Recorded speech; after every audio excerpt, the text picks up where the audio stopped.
Hello, Chargers. This is Coach Oliver once again. The chess world will be glued to their screens from January 14 to 30 as the Tata Steel Chess 2022 will be held in the Netherlands. This is going to be a very exciting event with a mix of amateurs and professionals. There are two sections. One is the Masters, and the other one, the Challengers. In the Masters, it is composed of 14 players. It's a mix of the veterans and some exciting young players. Of course, to be led by our old and new world champion, Magnus Carlsen. The other players, Caruana is there, Anishigiri, Mamijarov, the young players represented by Van Foreest, Isipenko, Daniil Dubov, and the rest. Okay, last year the winner of the Tata Steel 2021 was this guy, Jordan Van Foreest. He is the current number 2 player from the Netherlands next to Anish Giri. Actually, he wasn't expected to win the tournament last year because Magnus was also there and some other top players. But then again, he played so well. He was undefeated for 13 rounds. He scored 8.5 out of 13. And his best game of that tournament was against Niels Grandelius from Sweden, and it was in the last round. It was very critical. Okay, a little bit of history in the last round. There were some controversies, by the way. In the last round, Giri was ahead half a point with the rest of the field. Okay, he drew with I think he drew with Caruana, and Firuza was also. If Firuza wins the last round last year, he has a chance to tie with Giri. Van Forest has to win to tie with the leaders also. But then the tiebreak was only the top 2 players will fight it out for the title of the Tata Steel champion. So in the end, it was Giri and Van Forest playing for the playoffs, the title playoff. All right, that's the controversy. Let's go to the controversy. The games were okay. Giri had an early draw. Van Forest had a beautiful game in the last round and won against Grandelius, while Firuza had a winning position against Radoslav Otazek. But then the organizers didn't have much time in their proceedings, so they have to make do of their playoffs while the Firuza game is ongoing. Okay, when the playoff was ongoing, Firuza's game was still in the end game, right? And he was asked to move his stable somewhere, and that's where the controversy began. Yeah. Okay, he was distracted, of course. It's a sort of no bearing because the top 2 players, even if Firuza wins, is going to be it's Van Forest and Giri. Yeah. Both players from the Netherlands. All right, to cut the long story short, in the end, I think it was a draw with Utazek and Firuza. Van Forest won the Armageddon against Giri, and also won Tata Steel in 2021 ahead of Magnus Carlsen and the rest of the field. And congratulations to Jordan Van Forest. It was his first major victory, and just recently, he is one of Magnus Carlsen's helpers in the World Championship. Yeah, he's one of Magnus Carlsen's seconds in the World Championship. We all know that Magnus won over Nepomniachtchi with a score of 7.5 to 3.5. Okay, without further ado, let's go through the game. The last round, a must-win situation for Van Forest against Niels Grandulius.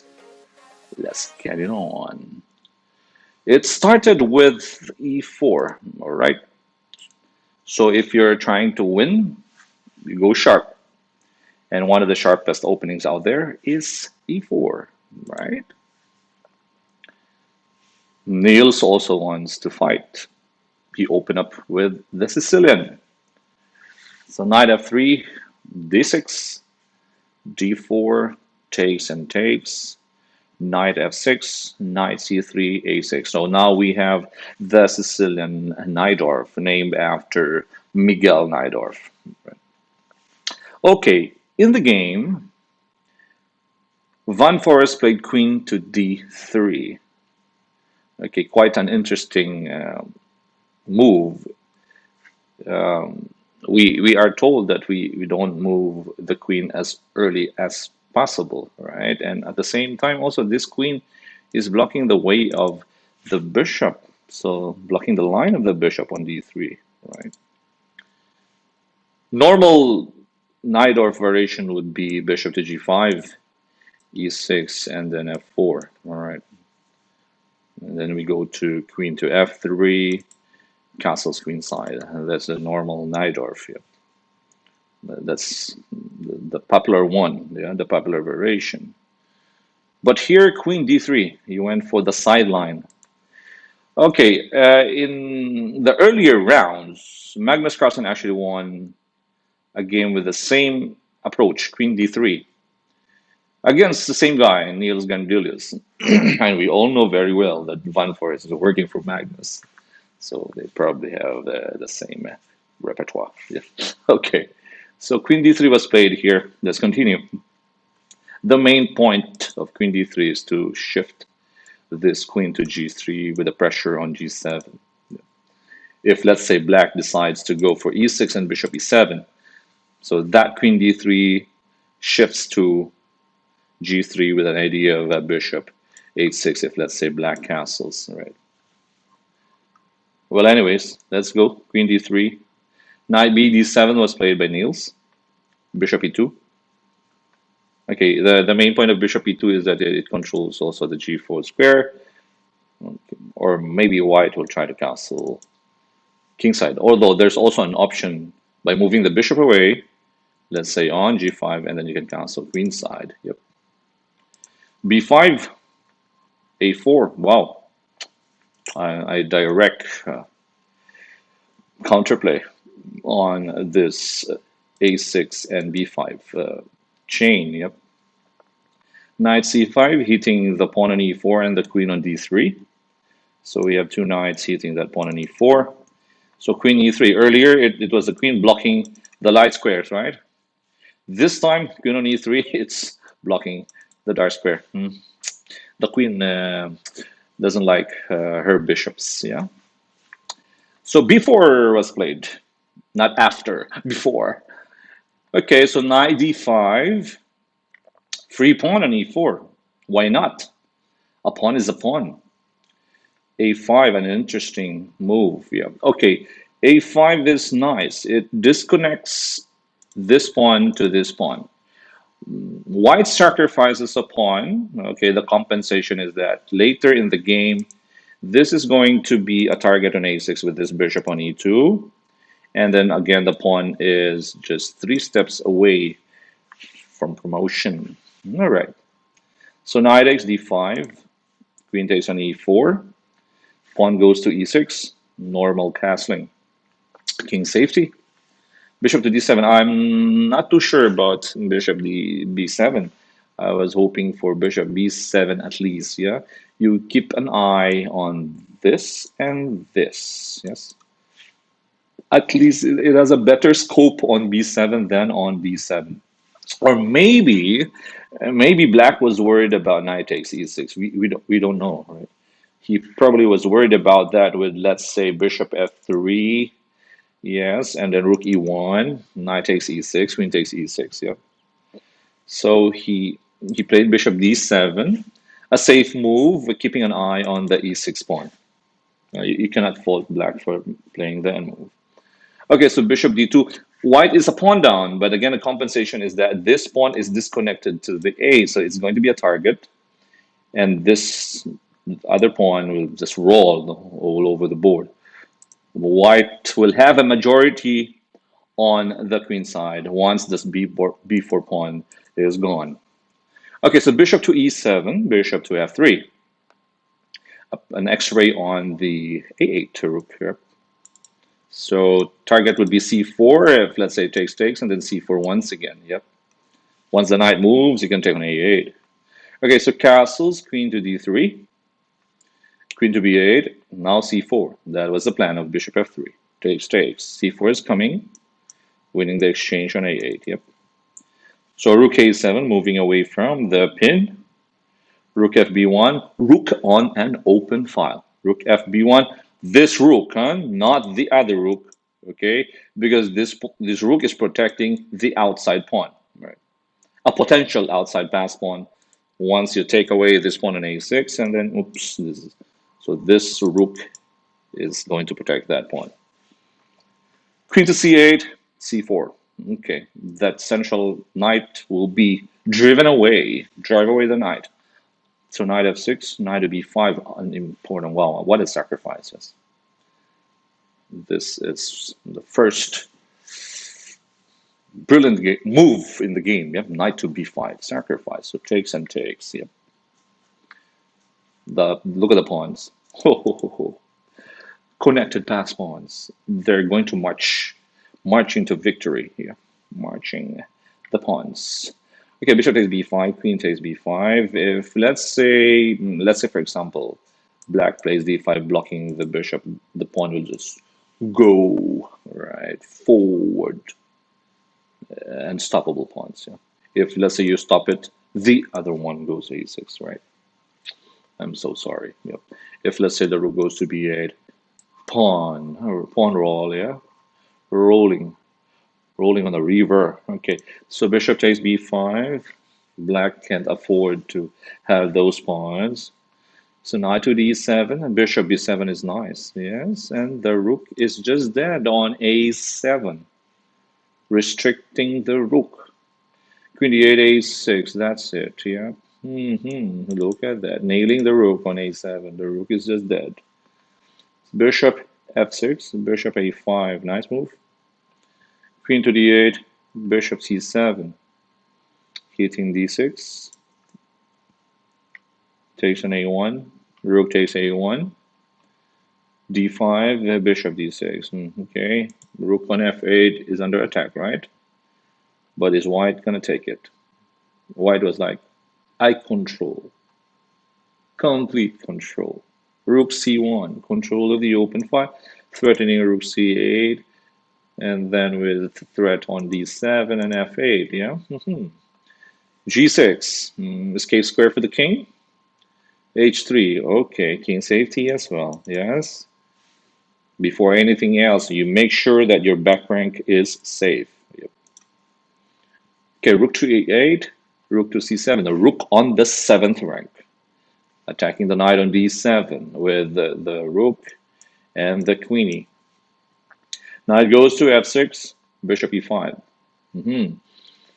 Attacking the dark squares. Yes, this is going to be a dark square weakness. Yes, that's why h3 was nice, because there's no knight g4 hitting the bishop. Yep, I like this h3 prophylactic move.